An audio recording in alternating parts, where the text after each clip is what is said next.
Y voy a tratar de aterrizar muchas de las cosas que él mencionó para que ustedes vean cómo en la UNAM lo hemos tratado de hacer y los resultados que hemos obtenido. Y luego podemos hablar incluso de por qué no tenemos resultados más grandes, ¿sí? O por qué la oferta que tenemos no es tan amplia como quisiéramos que fuera. Y eso va a tener que ver con los problemas que enfrenta la gestión. Yo creo que en las universidades jóvenes, la verdad, la gestión es menos complicada. Comentábamos en la sobremesa hace rato sobre cuál es la verdadera edad de la UNAM. Entonces, los que no la quieren dicen que tiene 100 años, un poquito más de 100 años. Los que sí la queremos decimos que tenemos más de 450. Entonces, la legislación que tenemos tiene reglas del siglo XVII, XVI, y para que se cambien esas reglas, necesita el rector de la UNAM entregarle la legislación al Congreso de la Unión, que es el único autorizado para aprobar cambios. Y por supuesto que si le decimos que le cambie A, los diputados van a cambiarle A, B, C hasta la Z. Entonces ningún rector en su sano juicio va a dar ese paso. Entonces tenemos que trabajar con una legislación que es muy restrictiva. Afortunadamente hay algunos mecanismos que permiten cierta flexibilidad. Entonces la gestión se vuelve mucho más complicada cuando se trata de cambiar las formas y la oferta que se tiene. Entonces dividí la presentación en estos puntos. Lo primero que les voy a tratar de enseñar es qué es la UNAM, para que vean el tamaño de institución y eso conlleva el tamaño de los problemas que enfrenta uno en la región.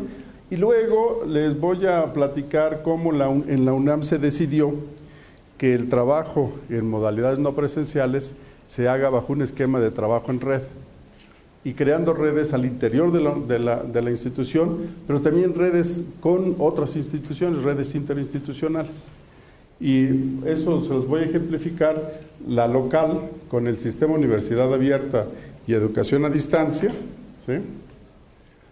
La interinstitucional con la creación de un espacio común de educación superior a distancia que hay en la República Mexicana, y al final trataré de hacer algunas consideraciones finales que son como parte de la enseñanza, por supuesto incompletas, puesto que el aprendizaje ha sido mucho mayor de lo que pudiera yo poner aquí.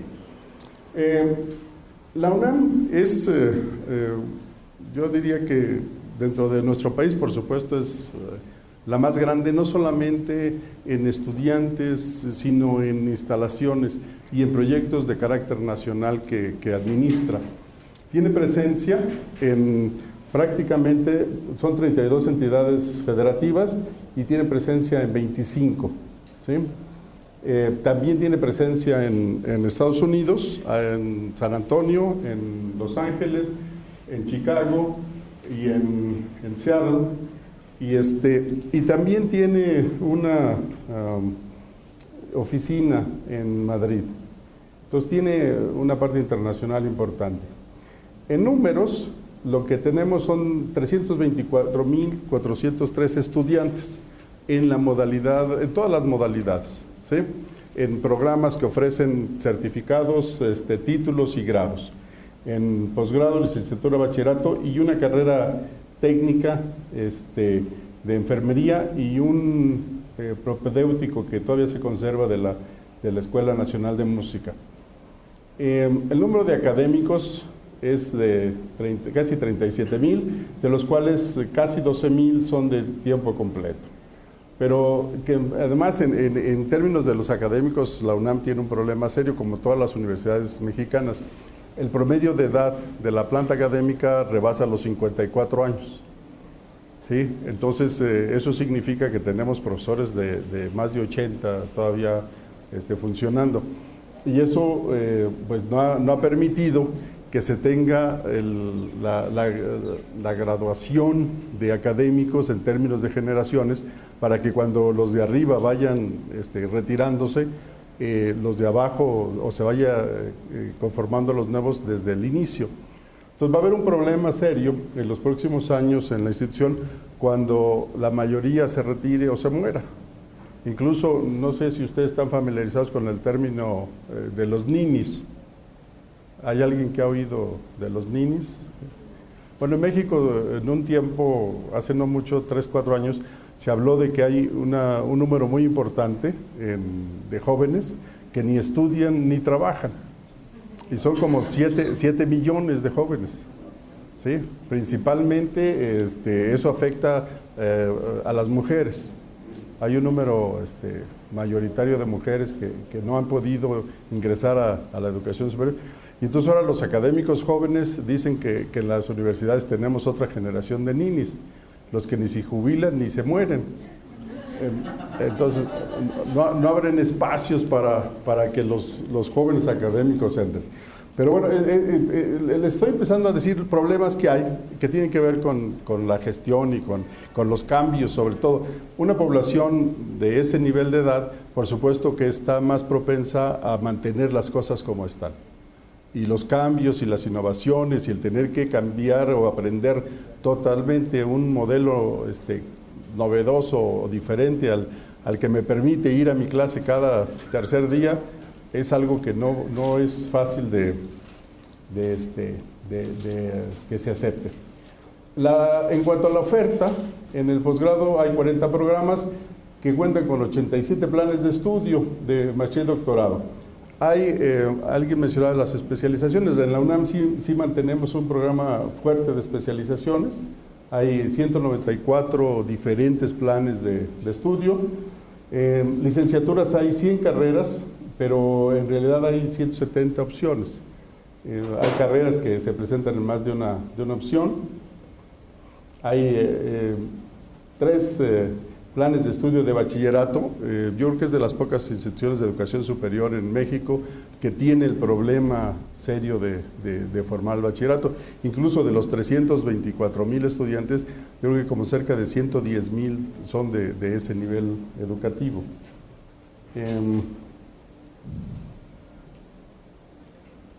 Tiene 13 facultades en lo que es el campus principal, ¿sí? Tiene además dentro de lo que es la zona metropolitana 7 unidades multidisciplinares que son facultades con múltiples carreras. Ofrecen por ejemplo, la Facultad de Estudios Superiores de Acatlán ofrece 22 carreras, ¿sí? Diferentes. Entonces, como una universidad, incluso tiene más de casi 30,000 estudiantes, esa sola facultad. Hay 2 de los subsistemas del bachillerato, es la Escuela Nacional Preparatoria, que es la que surge en 1910, y luego en los años 70 se crea el Colegio de Ciencias y Humanidades con un enfoque completamente diferente y tiene 5 planteles. Pero además la parte, yo creo que más fuerte o otra parte muy fuerte de la UNAM es la investigación. Junto con el Centro de Estudios Avanzados del Politécnico Nacional, producen yo creo que el 60% de la investigación de todo el país. ¿Sí? Hay una preocupación enorme por la parte del cuidado de la calidad. Hay un proceso de aseguramiento que es institucional y luego hay una costumbre de presentar los programas a los mecanismos de acreditación. En México hay dos tipos de mecanismos. Los consejos para la acreditación de la educación superior, que son disciplinarios, es un solo organismo, pero tiene un consejo para cada disciplina, que son los únicos que pueden acreditar en el país. Y cuando no hay un consejo acreditador, entonces están los consejos interinstitucionales de evaluación de la educación superior, que es como una evaluación diagnóstica. Entonces, en realidad no es una acreditación, pero cuando no hay un consejo acreditador, el estar en el nivel 1 de la evaluación diagnóstica de los CIES equivale al proceso de acreditación. Entonces, el 95% de las carreras que tiene la UNAM están o acreditadas por los centros, por los consejos, o están en el nivel 1 de los consejos interinstitucionales. En la parte del posgrado, la acreditación la hace el Consejo Nacional de Ciencia y Tecnología. Y en México existe el CONACYT, tiene el Padrón Nacional de Posgrados de Calidad, y el 86% de los programas de posgrado de la UNAM pertenecen a ese padrón. Bueno, este es el número de egresados por año. Como pueden ver, es bastante importante. Algo que se platicó, yo creo que Luciano lo enfatizó bastante en términos de que la educación, ya la licenciatura es insuficiente, y en realidad la educación es para toda la vida. Entonces, en términos de lo que es educación continua, que mantiene una relación con egresados de la UNAM, pero también se aceptan muchos egresados de otras instituciones, al año se atienden cerca de 500,000 estudiantes. O sea, en total la UNAM está atendiendo al año un poquito más de 800,000 estudiantes. ¿Sí? Algo que sí debo de resaltar es que en México, yo creo que de la mitad del siglo pasado a la fecha, la única oportunidad de escalamiento social es la educación, y la educación superior. Y muchos de los estudiantes son de escasos recursos, en donde muchos de ellos, la verdad, cuando llegan a la universidad no han tenido oportunidad de tomar un desayuno apropiado. Entonces, la UNAM, en términos de becas, hace un esfuerzo enorme. Y comentábamos que el que alguien no le pague a la UNAM colegiatura no significa que no cueste su educación, sino que siempre hay alguien más que lo paga. Una parte es a través del presupuesto federal, y otra parte muy importante es a través de donativos, sobre todo a través de la Fundación UNAM, que está organizada, administrada por egresados de la propia universidad. Comentábamos en la mesa dos nombres de los egresados. Uno seguro lo conocen ustedes, que es Carlos Slim. Entonces él es egresado de la Facultad de Ingeniería, y Alfredo Harp, que es su primo, que es egresado de la Facultad de Contaduría y Administración, y hay muchos como ellos que se preocupan de conseguir los fondos, sobre todo para apoyar en términos de ofrecer becas para que más gente tenga oportunidad, o para apoyar la investigación que ellos consideran que es pertinente. En términos de investigación, les decía, de la población de los académicos, en México tenemos un sistema de evaluación que es externo a todas las instituciones, es parte del Consejo Nacional de Ciencia y Tecnología, y es el Sistema Nacional de Investigadores. Entonces se hacen evaluaciones por pares, que en realidad son evaluaciones bastante duras. Yo creo que la filosofía de los comités es que cuando ellos ingresaron se las pusieron difícil, entonces ¿por qué los nuevos la van a tener fácil? Y entonces le complican la vida a todo el que trata de entrar. Y entonces, dentro de la planta académica, que es alrededor de unos 5,000 investigadores, más del 60% pertenece al Sistema Nacional de Investigadores, ¿sí? Y están adscritos a alguno de los institutos o de los centros de investigación. Hay un subsistema de la investigación científica, y hay un subsistema de investigación en humanidades. El grupo de humanidades está clasificado en los rankings internacionales dentro de, no me acuerdo si es el 20 en el mundo o el 17 en la última clasificación. La parte cultural es una actividad muy importante. La universidad, además de tener la obligación de investigación, docencia y extensión de la cultura, también tiene responsabilidades bueno, aquí les decía, la presencia nacional e internacional, 25 entidades de México, en Estados Unidos, Canadá y España, tiene campos externos y tiene alguna actividad en muchos de los países. Y tiene la responsabilidad de servicios nacionales, tiene el Servicio Sismológico Nacional, el Observatorio Astronómico, el Jardín Botánico Nacional, la Biblioteca Nacional, la Hemeroteca Nacional. Entonces, en términos de las responsabilidades a nivel nacional, también es una de las razones por las pero es que la UNAM es la Universidad Nacional. La infraestructura, el número de metros cuadrados, ustedes pueden ver que es importante. El campus ya fue declarado Patrimonio de la Humanidad, sobre todo lo que es el campus central, y tiene muchas responsabilidades de conservar edificios históricos en varios lugares del país. Bueno, espero que esto les dé una idea del tamaño de la institución y de la complejidad de lo que tiene que ser la gestión universitaria en términos de ese escenario. Yo voy a tomar una definición sencilla de lo que voy a entender por gestión durante toda la plática, y es lo más fácil de ver es disponer y organizar no solamente recursos físicos, sino también recursos humanos para lograr los resultados que se planteen en algún proyecto institucional.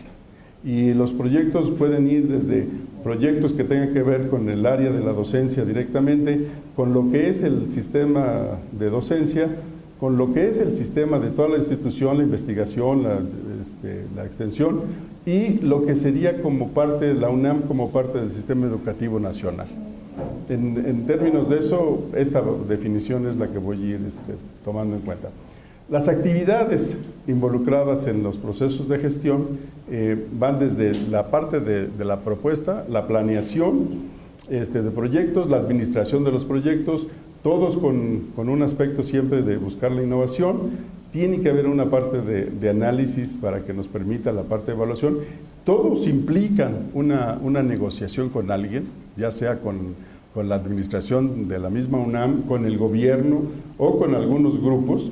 Y entonces después viene la parte de conjuntar las acciones que permitan lograr esos objetivos. El otro componente que voy a estar tomando en cuenta es que todos los proyectos implican un trabajo en red. La UNAM es tan grande que está compuesta como yo diría que como por feudos. O sea, la Facultad de Ingeniería solita tiene casi 15,000 estudiantes. Por lo tanto, tiene una cantidad de problemas que los mantienen ocupados. Si queremos que la Facultad de Ingeniería participe con la de Economía para hacer un programa nuevo que sea una mezcla de ingeniería económica, entonces tiene que haber un acuerdo de colaboración entre las dos facultades para poder llevarlo a cabo. Si queremos que haya, como ahorita les pudiera platicar de una carrera nueva, que tiene que ver con formar especialistas en informática y matemáticas aplicadas, pero que resuelvan los problemas que se presentan en todas las ramas de la ciencia, sobre todo en términos del manejo de grandes bases de datos, el modelado de fenómenos físicos y naturales, la simulación en computadora y la propuesta de cómo poder hacer estudios teóricos con estas herramientas para poder avanzar en el conocimiento de las ciencias biológicas, de las ciencias de la Tierra, de las ciencias de la información o ciencias de la educación. Pues eso implica un trabajo en red, entonces vamos a contemplar algunos conceptos de las redes. Todo esto conforma, ¿sí?, los proyectos que les voy a platicar, algunos al interior de la UNAM y otros entre la UNAM y otras instituciones con las que tenemos proyectos de colaboración muy estrecha. Bueno, aparecen todas estas cosas y aparecen en estructuras en donde es muy difícil darle orden, ¿sí? Porque, por ejemplo, la administración. La administración en la UNAM de repente cree que la academia tiene que estar supeditada a la administración.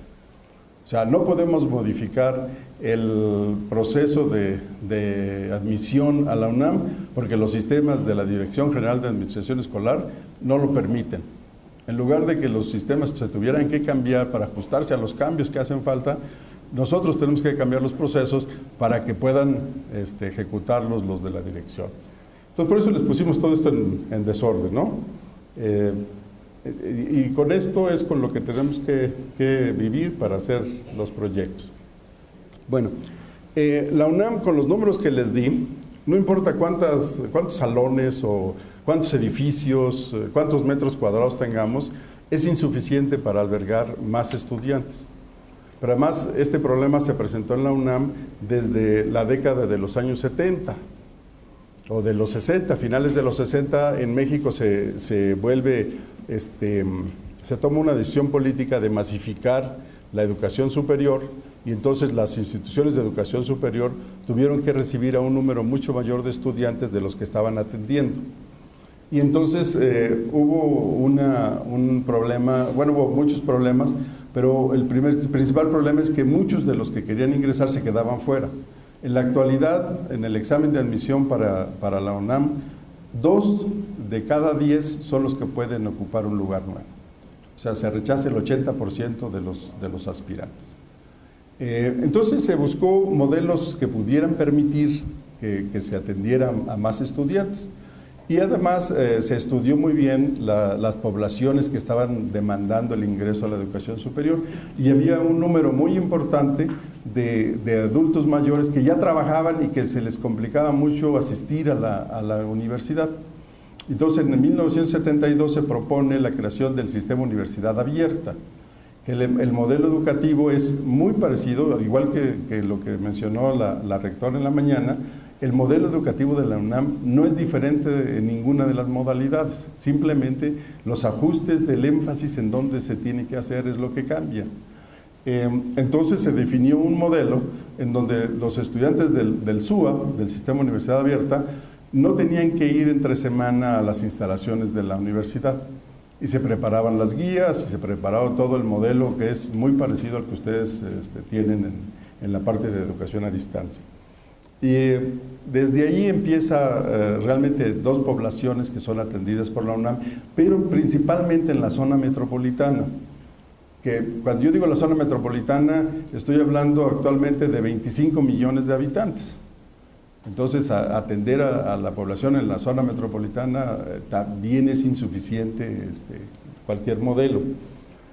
Entonces, se definió que se construyera un sistema que conformara una red, y se discutió mucho sobre el modelo, si se creaba un sistema paralelo que fuera el sistema Universidad Abierta, separado de las entidades académicas que existían, y que pudiera tener sus propios programas académicos, sus propios planes de estudio, o se le dejaba a las entidades académicas la responsabilidad de atender a todos los estudiantes, no importa la modalidad en la que se inscriban.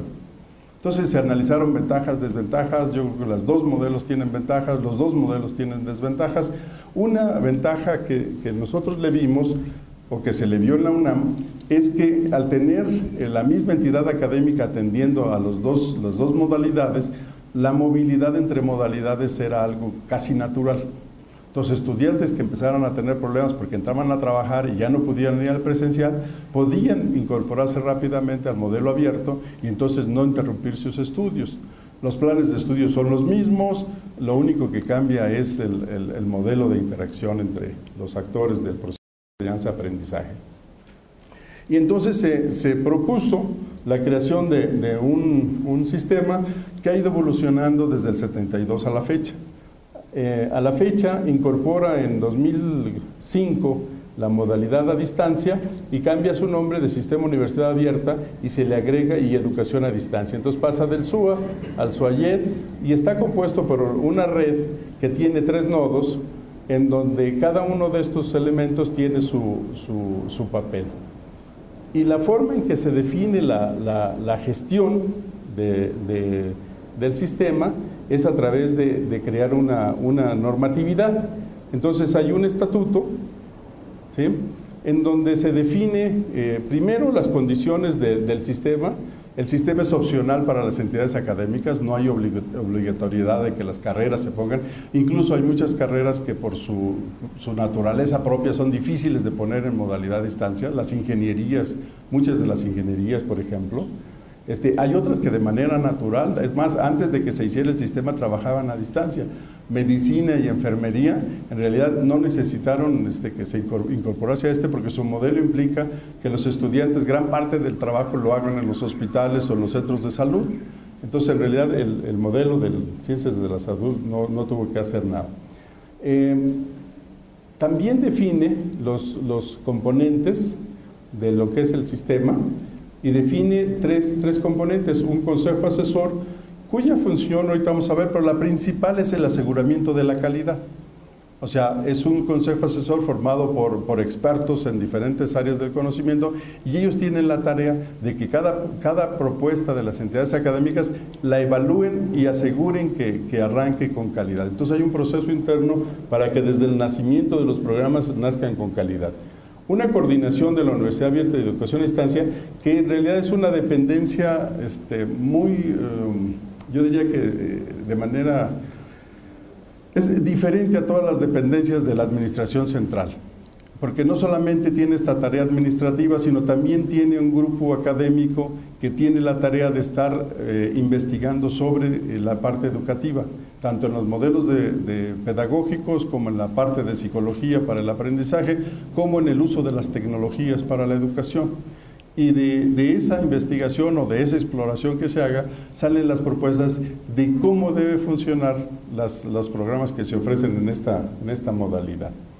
Y el tercero son las entidades académicas que tienen la responsabilidad de primero de hacer las propuestas y una vez que estén aprobadas, entonces poner en operación los programas y llevar a cabo todos los procesos de gestión. Gestión del aprendizaje de los estudiantes, gestión administrativa, etcétera, etcétera, etcétera. Entonces hay todo un estatuto que es larguísimo, que es el que define la parte de la gestión. Déjenme ver.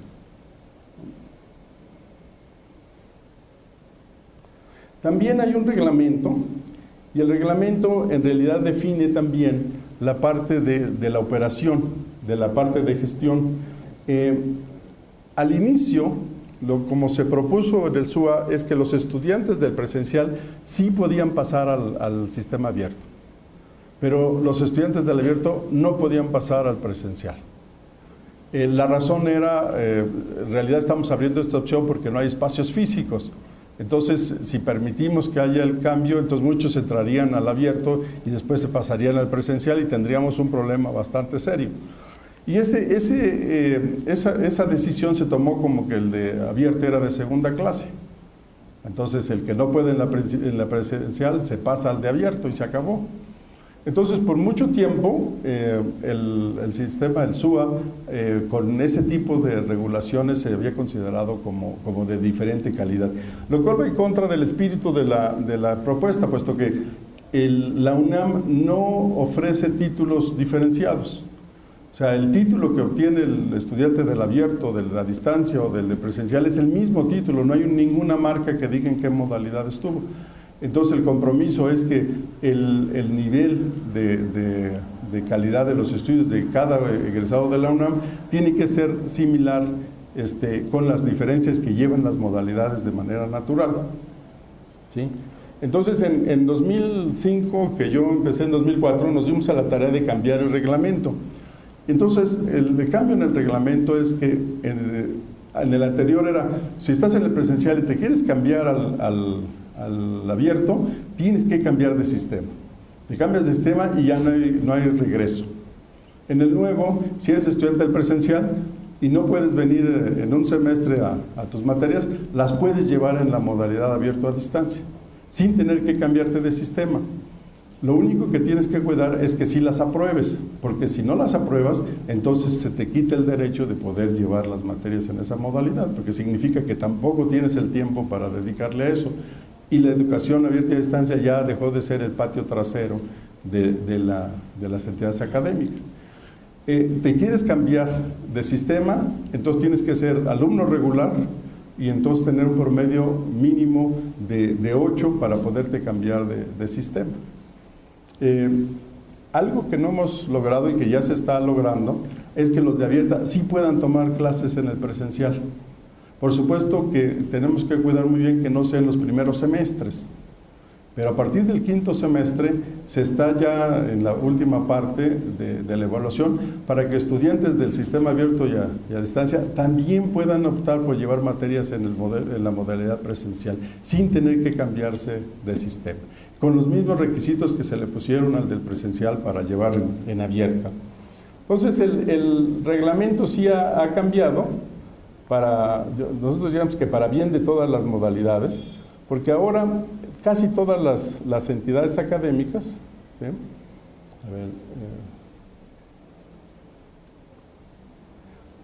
Casi todas las entidades académicas están implantando un esquema de movilidad entre modalidades. O sea, yo esperaría que en unos 5 años el estudiante que ingrese a la Facultad de Derecho cada semestre defina qué materias quiere llevar y qué modalidad, sin tener que hacer ningún trámite especial. ¿Sí? Por eso la idea de que sea la misma entidad académica la que ofrezca todas las modalidades y además que los planes de estudio sean los mismos. ¿Sí? La oferta académica que tiene la UNAM, les decía, a distancia hay un bachillerato que voy a usar de ejemplo para mostrarles que el hecho de contar con modalidades diferentes a la UNAM le ha permitido hacer innovaciones educativas. Y no en el uso de las tecnologías. Van a ver que en ese programa la innovación más bien está en el diseño curricular, lo cual no hubiera sido posible en los otros 2 subsistemas. Tiene un número importante de licenciaturas, algunas tienen las 2 modalidades, abierto y a distancia, otras nada más lo tienen a distancia y otras nada más lo tienen en abierto. En educación continua cada vez hay un número más importante de programas que se ofrecen en esta modalidad. Las especializaciones, incluso hay especializaciones, por ejemplo las de veterinaria, que la idea era llevar la especialización al lugar donde están los veterinarios y no hacer venir los veterinarios de los ranchos a las instalaciones de la Facultad de Veterinaria y Zootecnia. Y esto está creciendo cada vez más por una decisión de política universitaria que también afecta. El posgrado antes era parte de las facultades y escuelas. A partir de alrededor del año 2000 se le quita a las facultades el control de los posgrados y se forma una coordinación de posgrados general. Y las facultades empezaron a resentir eso. Entonces definió que las especializaciones sí se quedan en las facultades. Entonces, en lugar de sacar nuevos programas de maestría, lo que están haciendo las facultades y escuelas es sacando un número importante de especializaciones. En realidad, si uno las revisa a detalle, tienen todo para hacer programas de maestría, porque son programas de 2 años y tienen la misma exigencia académica de las maestrías, pero esa es una forma en que las facultades conservan el control y la gobernanza de esos programas de posgrado.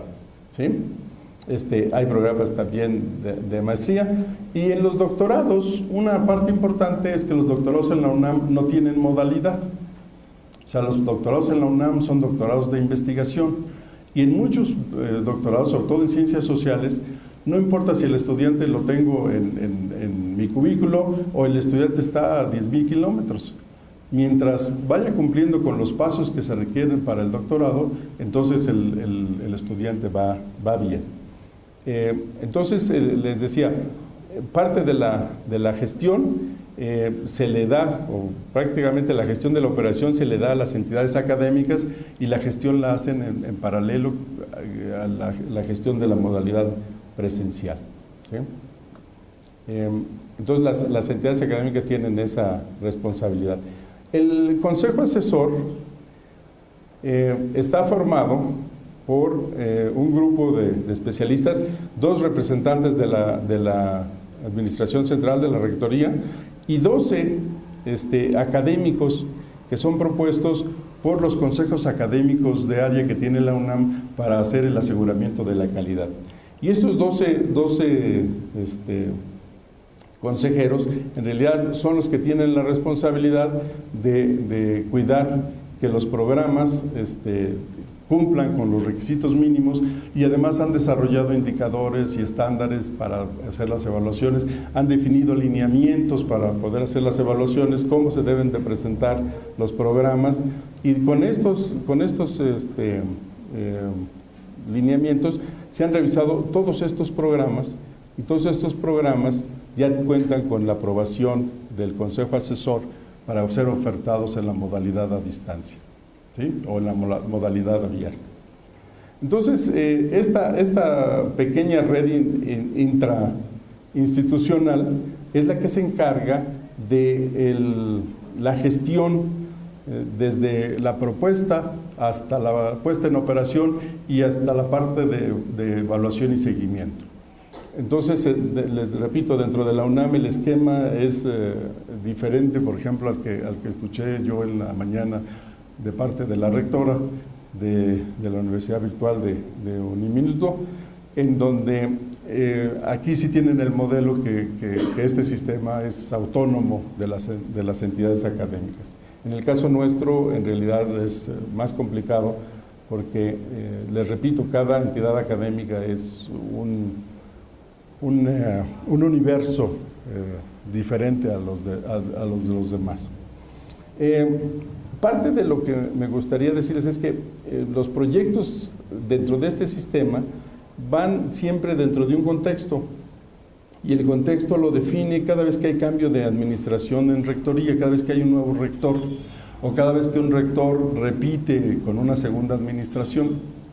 Y además, actualmente, desde ya hace muchos años, el contexto que contemplamos es la sociedad del aprendizaje. Para nosotros los datos son lo que representan los hechos, de ahí se transforma o se extrae la información, pero la información es importante si se transforma en conocimiento útil. Y el conocimiento útil es importante si se integra a las actividades de la sociedad. Por lo tanto, para nosotros el concepto de sociedad del aprendizaje implica la sociedad de la información y la sociedad del conocimiento. La planeación normalmente va planteada en un documento que el rector o el aspirante a la rectoría tiene que presentar cuando presenta su candidatura, y es un plan de desarrollo, por el periodo de su administración. Una de las funciones de la UNAM es apoyar lo que pasa en todas las otras universidades del país. Casi siempre lo que la UNAM consigue automáticamente se hace extensivo a las otras universidades públicas del país. Entonces, por eso trabaja mucho con ellos. Y en términos de la parte de educación a distancia, hay un rubro en donde la idea es enriquecer la oferta educativa de la UNAM en todos los niveles a través del uso de las herramientas tecnológicas.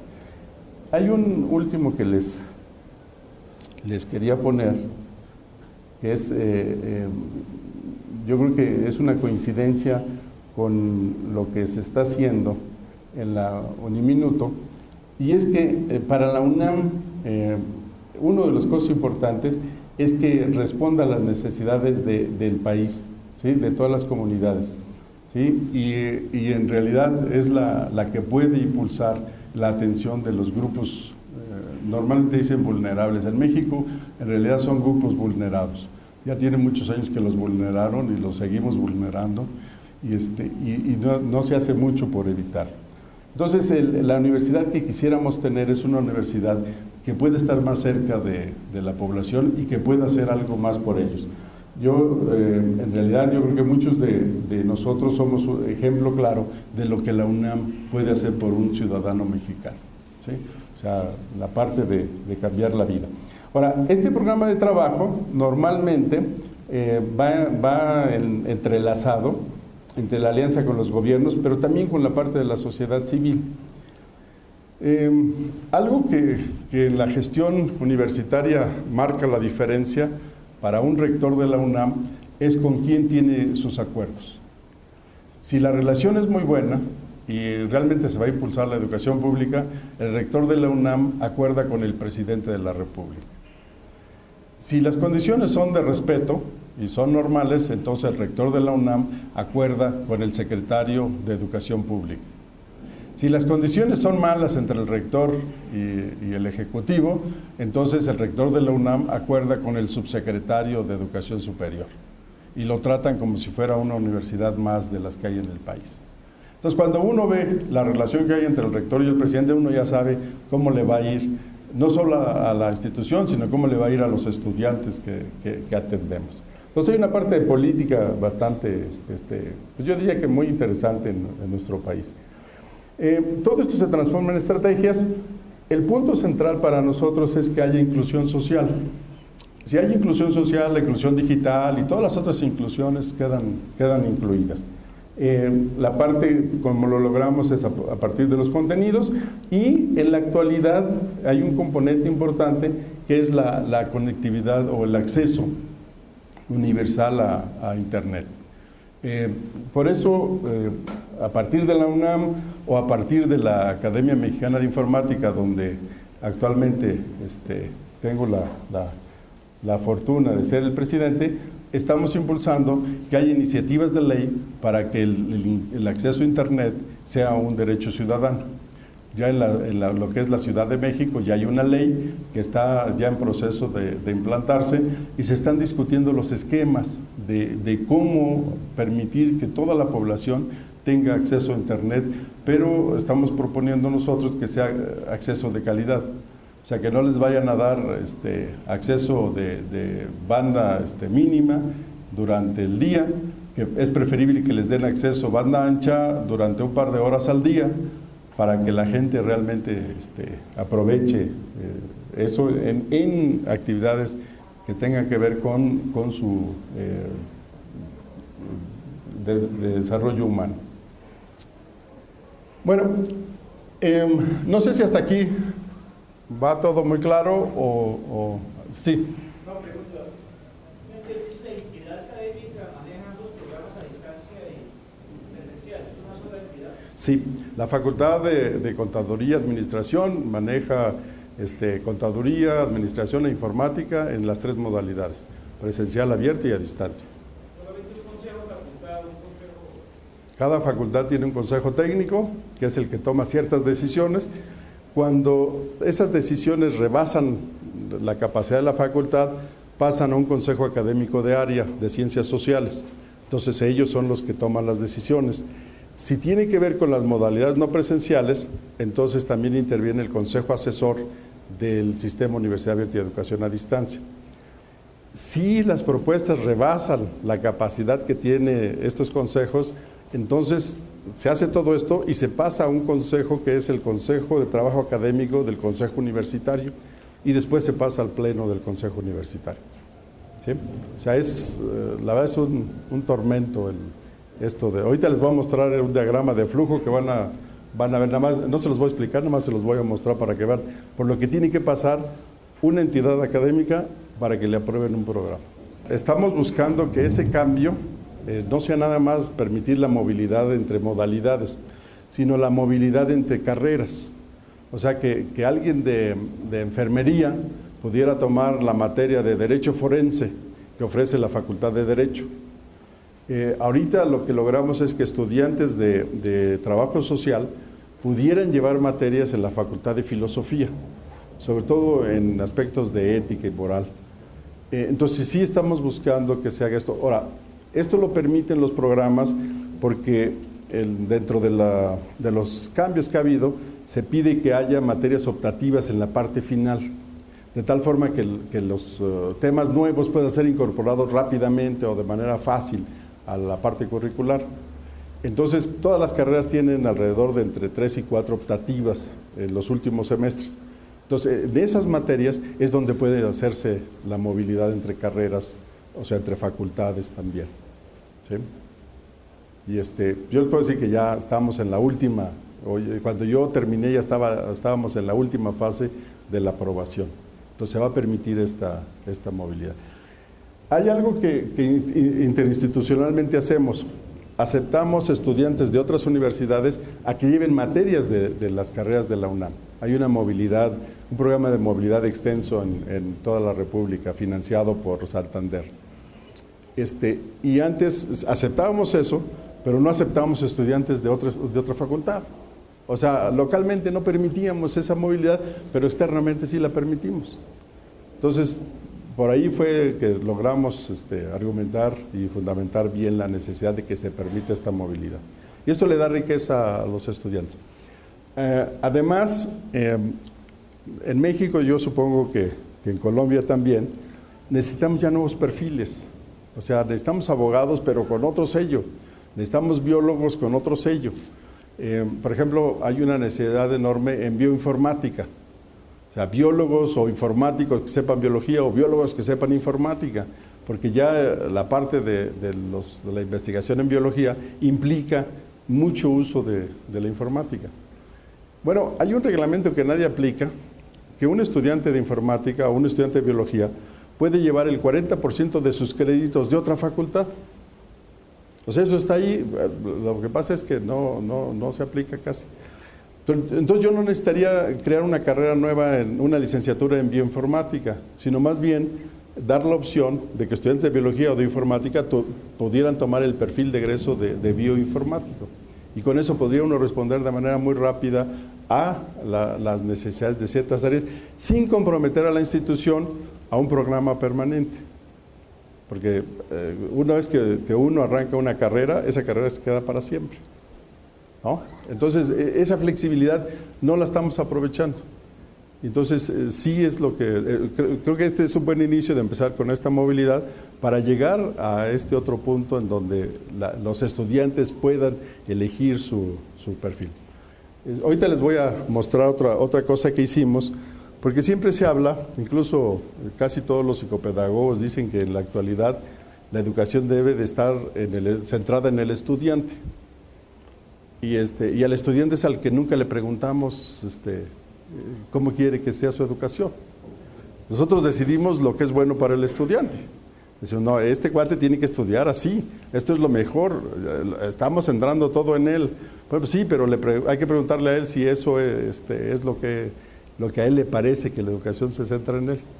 Entonces, ese tipo de cosas, de esta flexibilidad, se está buscando gracias a que las facultades tienen esta responsabilidad de todas las modalidades. Bueno, lo que les decía que tiene que ver con esto, el trabajo dentro de la UNAM es un trabajo en red. Cada facultad tiene profesores, estudiantes, administradores, programas, tiene bases de datos, tiene toda la infraestructura. Las escuelas igual, los centros de investigación y los institutos igual, y tenemos una red enorme de servicios de cómputo, y entre las bases de reactivos y la base de programas, en realidad, metiendo técnicas modernas de computación, podemos crear redes de conocimiento, y entre las personas se pueden crear redes de aprendizaje, ¿sí?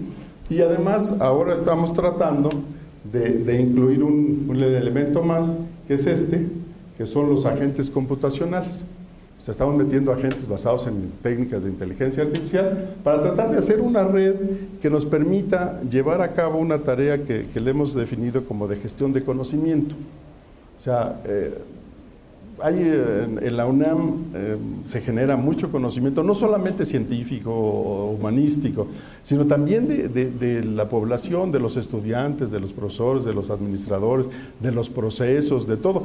Y casi siempre nos damos cuenta que algo está mal, cuando ya me gustó mucho la lámina de Luciano, en donde decía, bueno, nos damos cuenta cuando ya se murió. O sea, ya después de que vimos el muerto nos dimos cuenta que algo falló. Entonces necesitamos sistemas de gestión de conocimiento que nos permitan identificar rápidamente qué es lo que no está funcionando bien para hacer los cambios. Estamos tratando de hacer una red de estas, pero además en términos de un contexto.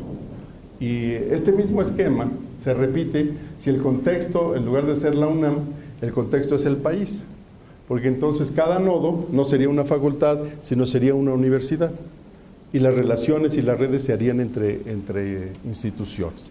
Entonces el modelo de operación en red se vuelve un modelo universal. El modelo educativo es el mismo en todas las modalidades. Tiene una parte de diseño curricular, tiene una parte de gestión y tiene una parte de uso de tecnologías. Tiene una parte de un trabajo de un diseño educativo, tiene materiales, tiene ciertas herramientas para interacciones y tiene mecanismos para evaluación. Y en el centro siempre contemplamos el proceso de enseñanza-aprendizaje. Ahora, la modalidad lo que hace es poner énfasis en la enseñanza o en el aprendizaje, más que en el estudiante o en el profesor. Pero para nosotros la participación de los docentes, no importa la modalidad, siempre es fundamental. Incluso eso es lo que hace que no sea fácil el crecer de manera tan acelerada.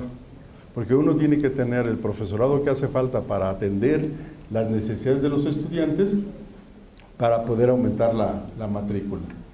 Y aquí sí, ya se fue el que me iba a ayudar, nada más por escape. Ok, déjenme.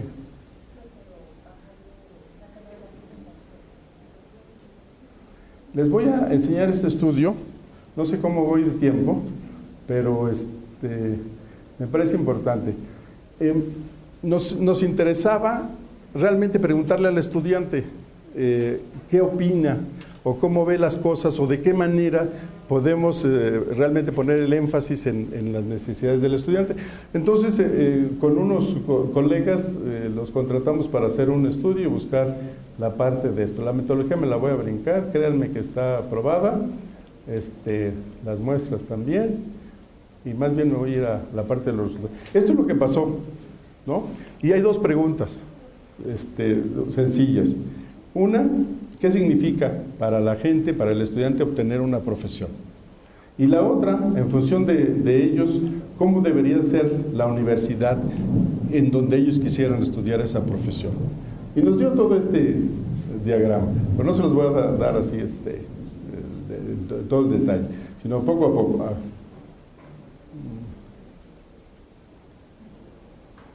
Tiene que ver lo de obtener una profesión con 4 ejes. La parte laboral, por supuesto, la parte familiar, la parte personal y la parte sociocultural, ¿sí? Entonces se identificaron que para los aspirantes o los estudiantes hay cuatro aspectos importantes. Por ejemplo, obtener una profesión significa que es algo que le va a abrir puertas, ¿sí? Va a ser la base de su desarrollo y superación en estos cuatro niveles. Pero además, esto es algo que solo depende de él. O sea, si él estudia o no estudia, o le va bien o le va mal, es claro que solamente le toca a él. Y entonces, en las metas de vida o en sus planes de vida, en realidad la carrera es un escalón que le va a permitir llegar a donde quiere. Pero es un escalón que se considera indispensable, ¿sí? ¿Qué significa esto de tener una profesión en la parte cultural? Bueno, en realidad en la parte familiar es que va a obtener respeto, ¿sí? En un entorno de familiares y amigos, el respeto va a ser importante. En el aspecto más del mundo externo de la parte laboral, es que va a tener una capacidad de competir para tener mejores condiciones. Entonces, empieza uno a visualizar el tipo de formación que le tiene uno que dar al estudiante. El apoyo que le abre las puertas, ¿sí? Para desarrollarse y superarse, de la parte cultural, ser competitivo, la parte familiar, ser respetable, y entonces hay un montón de elementos que lo van a llevar a un mejor futuro, en donde esté satisfecho y se sienta exitoso, ¿sí? Entonces, estos son los elementos que le deben de irse desarrollando para que él sea una persona que se siente útil y que además puede ser exitoso en una profesión. En la parte laboral, ¿sí? le va a dar autosuficiencia, tiene que ser competitivo, hay un factor económico que va a mejorar, con esto va a tener satisfacción de necesidades, va a mejorar su nivel de vida y le va a dar estabilidad y seguridad para el futuro, ¿sí? Tiene una parte familiar que tiene que ver cómo quedo con mis padres, ¿sí? de dónde vengo, y además qué puedo hacer con mis hijos o con mi familia ya directa, qué es lo que les voy a poder proveer. Entonces, en función de ser profesionista. Cuando uno es más joven y no piensa en lo de casarse, pues en realidad lo que busca es la independencia y la libertad de hacer lo que le dé la gana. No que no lo hagan, ¿eh? O sea, yo tengo hijos que siempre han hecho lo que se les da la gana. Incluso uno de ellos estudió economía y le encantaba una frase que era suavizar el gasto. Eso significaba endeudarte ahorita para pagar cuando estés viejo. O sea, te endeudas ahorita para hacer lo que puedes hacer, lo que te gusta, y ya cuando estás viejo ya no lo puedes hacer, lo pagas. Entonces yo después me di cuenta que a él le gustaba suavizar el gasto, pero con mi dinero. Entonces el que iba a estar pagando sus deudas iba a ser yo, ¿no? Pero mucho de lo que se logra con ser profesionista es la parte de la independencia. Es un reto, ¿sí? Que tiene razones externas a toda esta parte y tiene dificultades que tiene que resolver, ¿sí? Y entonces aquí vienen todos los problemas: que estudio, la carga que me dan es mucha, no tengo dinero, algunas materias son muy complejas, pero además quieren hacer más cosas, ¿no? En México hay muchas mujeres que dejan de estudiar por hacer otras cosas. Entonces, pues sí hay una parte en donde el compromiso del estudiante tiene que ser importante. Tomando en cuenta a los estudiantes, entonces, ¿qué cambios deberíamos de hacer o cómo le deberíamos hacer para que las cosas pudieran cambiar? Bueno, pues desde ahí empezamos a definir lo que sería la oferta académica y algunas características del proceso de enseñanza-aprendizaje, ¿sí? Y toda esta lista. Y si ustedes se ponen a revisarla, le van a agregar varios puntos. Pero eso es lo que tiene que llevar. Entonces, esto nos lleva a definir los procesos de gestión desde la creación de la oferta hasta la puesta en marcha, la operación, la evaluación y la actualización de los programas. Entonces, hay toda una metodología de lo que hay que hacer. Hay un proceso del desarrollo ya de la oferta, tiene que identificarse un programa académico, luego hay que desarrollar los contenidos, hay que integrarlos y hay que poner en operación el programa. Aquí están los participantes, ¿sí? Algo importante es que en todas las etapas se trabaja de manera multidisciplinaria, ¿sí? Pero con la experiencia de los que participan, en realidad se vuelven personas que integran todas las disciplinas de manera muy fácil, ¿sí? Entonces tenemos el experto en contenidos, que es el especialista, alguien en la parte de docencia y en la parte de psicopedagógica, un experto en la parte de las plataformas y las herramientas tecnológicas y alguien que se encargue de toda la administración y gestión del proyecto. Hay ejemplos, no me voy a meter en los ejemplos, pero hay una oferta que se ha hecho de esta manera. El proceso de desarrollo implica desde identificar el proyecto, analizar lo que es esto, asesorarse con algunos especialistas, ver los comunicadores visuales para la implantación y luego hacer evaluaciones casi permanentes y estar ciclándose entre esta malla todo el tiempo. Hay un programa que les voy a ir mostrando, que es el Bachillerato a Distancia de la UNAM, coordinado por la maestra Carmen Villator y la doctora Guadalupe Vadillo. Con ellos es con lo que se hace la parte de definir el perfil. Hay un administrador del proyecto y son los coordinadores académicos los que hacen esta función. Después se hace el análisis de los contenidos. Aquí están todos los participantes. Después, ya que se tiene todo eso, se define la parte de diseño curricular y el tipo de tecnologías que se van a utilizar. Tiene que haber alguien académico administrativo que lleve la coordinación y luego hay una parte de operación que también se tiene que definir en términos de que el proyecto nazca con calidad. Los materiales que se vieron en este proyecto, todos son originales, ahorita van a ver por qué. Participan como expertos los maestros, tomamos a los más destacados del sistema de educación media superior de la UNAM, profesores de tiempo completo con gran experiencia, asesorados o acompañados en las diferentes etapas por investigadores de las facultades y de las escuelas o de los institutos para revisar algunas propuestas de tipo científico. El resultado es este plan, este mapa curricular, en donde se definió que los estudiantes, muchos iban a llegar de la modalidad presencial, por lo tanto había que prepararlos para trabajar en esta nueva modalidad, y entonces hay un número de materias propedéuticas, hay una inducción a lo que es el programa, herramientas tecnológicas, estos en realidad están incluso en la página del portal de manera tutorial, un curso de estrategias de aprendizaje a distancia, ¿sí? Es en donde lo que se busca es que el estudiante aprenda cómo organizarse para trabajar en la modalidad. Ya que sabe ya que sabe manejar las herramientas y que ya sabe cómo organizarse, entonces lo metemos a un curso de lectura y redacción. Ahí empieza a ver lo que se le va a exigir en las materias más de ciencias sociales y de humanidades, y al final se le mete a un curso de matemáticas. Después hemos hecho lo que en tecnología se llama analítica del aprendizaje, y lo que hemos encontrado es que estudiantes que les va bien ya en o sea, les fue bien en todos, pero que en les va bien, son los que no abandonan, sí, la probabilidad de que terminen es muy alta. El programa, los programas de bachillerato de la UNAM son de 3 años. En este programa, los contenidos del Colegio de Ciencias Humanidades se integraron en materias multidisciplinarias. Por ejemplo, se ve Estado, Ciudadanía y Democracia.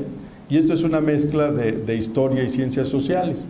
Se ve álgebra y principios de física, o la física y su matemática, matemáticas y economía, ciencias de la vida y de la tierra, ciencias de la vida y de la tierra. En fin, si se fijan, las materias son multidisciplinarias todas, ¿sí? Entonces, en realidad, la innovación de este programa está precisamente en el diseño curricular. O sea, integrar todos los contenidos que debe de manejar un estudiante de educación media superior, de bachillerato, en un programa multidisciplinario. Hay materias disciplinarias, inglés y literatura, son las únicas que son disciplinarias. Se cubren los 4 campos de conocimiento y el programa se lleva, una vez que arrancan las materias, se termina en 2 años y se lleva una materia a la vez. Son 4 semanas de cada materia y 1 semana de descanso. Entonces, se innovó en el diseño curricular y también se propusieron innovaciones en la operación. Por ejemplo, esa propuesta de que llevaran una materia a la vez provocó un problema.